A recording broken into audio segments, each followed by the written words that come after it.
Hey, this week I want to talk about how you hate and hating blocks your abundance.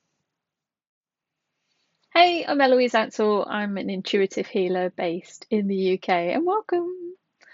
So, this week on Clinic Chats, the topic that pinged was about hate, and I'm like, it's an interesting topic to talk about, but how hate blocks our abundance came to mind, and I was like, oh, yeah, that would be interesting. So, here we are. So, if you know me, I follow my intuition, and my intuition said this is what everyone needs to hear. So, here we are. Now, we've all had trauma. There is no judgment. Everybody's had things happen to them. We've all probably had people in our lives that we hate in some way, shape, or form. Even I can think of a few. Um, when someone does us wrong and really triggers us, or maybe, they've abused you, or they've bullied you, or, we've had some horrendous thing happen to us, it can end in this kind of resentment, hate kind of energy. And when we're in that dynamic with someone, even if they're not in our lives anymore, that energy is still kind of almost like holding you together. It's like a bungee cord. You're kind of an elastic band around each other, kind of energetically still tethered. That's the way I feel it. So quite often in clinic, when we're kind of cutting ties and letting go, it feels quite often like we're loosening up these relationships where there was this kind of tension or is currently. And it's really key for us to free ourselves and just be at more ease and relaxed in the world. And whenever we're carrying hate, kind of anger, and I've done a lot of videos on anger, so find those somewhere. Um, whenever we're doing that energy and we're being that, we're putting that out into the universe. So that kind of comes back to us as well. And, no one wants that. So, uh, what's the alternative? To get some healing, to get some therapy, and cut the ties once and for all with these people and work on what it was that attracted that issue or person or thing into your life. I was on a call with some of my Freedom Hub people the other day, and we were talking about shape shifting and how sometimes, especially if you're a healer, you will shape shift to trigger other people. I've had it happen many times over the years where I've met someone, or um, even I've had clients or students who've come into my world in some capacity. And whenever they see them, I transform into their mum. I've had it happen many times. Like I start speaking differently. I start using words I don't even know what they mean.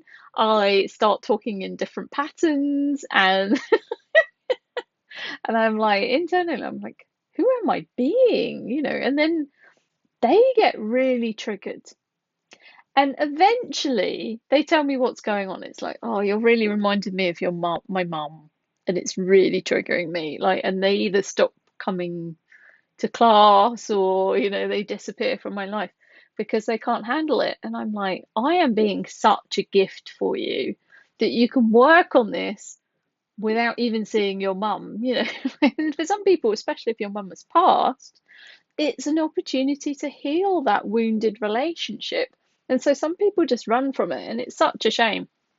But being the shapeshifter that I am, I do it quite a bit, and I quite often don't even know I'm doing it. But I've had about 4 times over the last 10 years where it's specifically been, and it's always people's mums that they actually come and comment on. It's very fascinating. So I'm being a trigger to them. I'm holding a mirror up for what's going on internally within them so that they can look at it and heal it.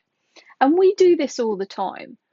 We will find people that are shapeshift, or we will attract someone into our lives. We will attract a situation, we will attract some trauma in order to show that mirror to what's going on deep inside us, in our subconscious, which is desperate to heal.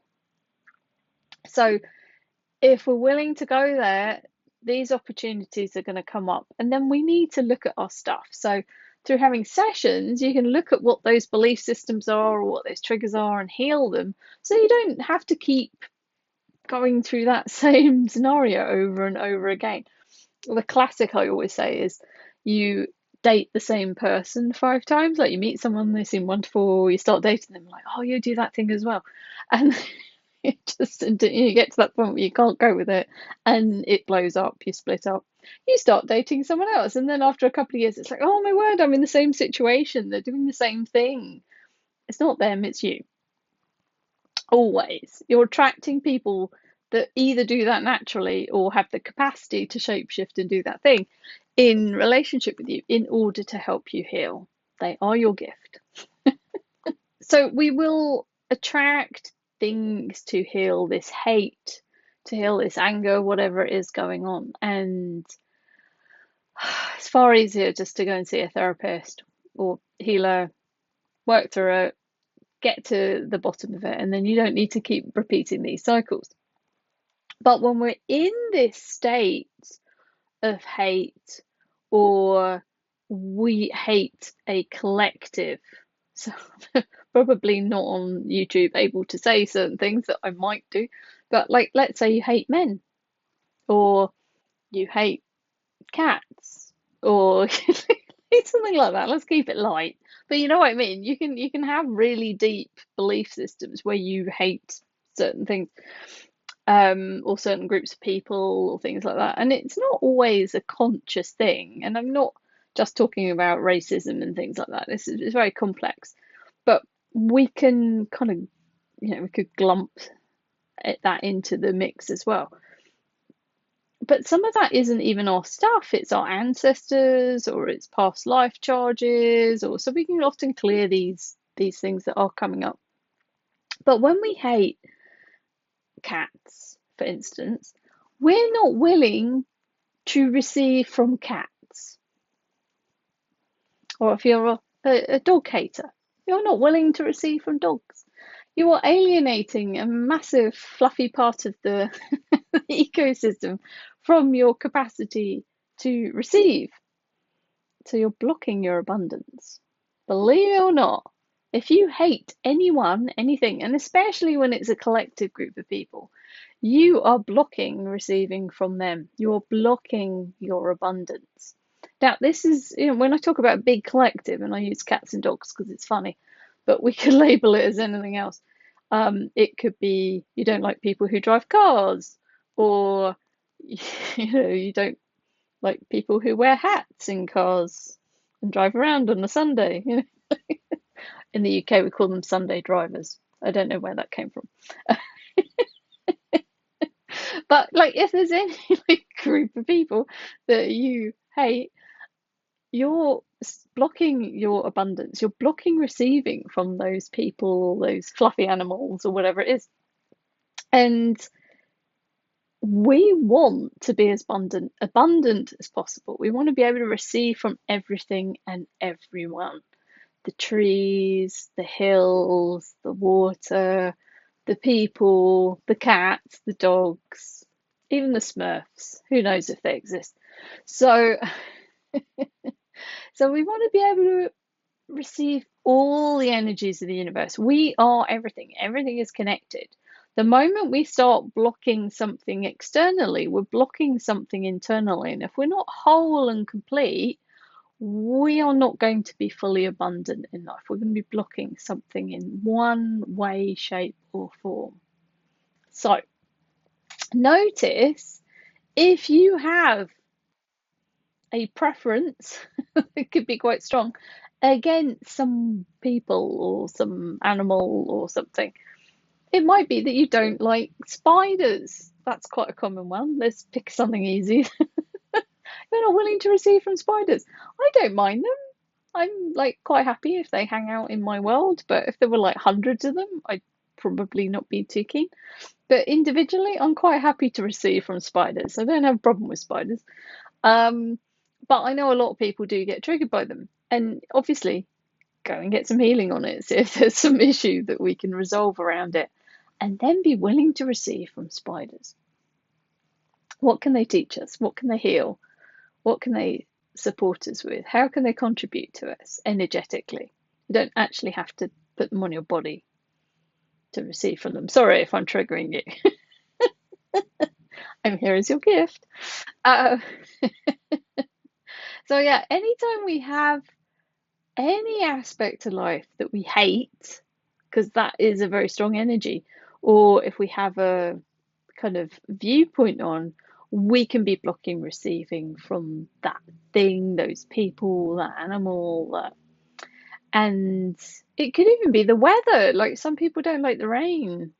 Why not be willing to receive from the rain, the snow, the wind, the sun? It's magical. We've got practically everything going on outside the window today. So it's sunny, but there's rain clouds and there's wind. Just don't have the snow.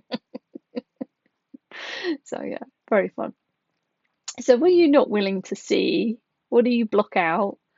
What are you not willing to receive from? It's a really interesting observation to sit and look at things and say, okay, could I be willing to receive the energy from this or that, whatever it is that's upsetting you or triggering you?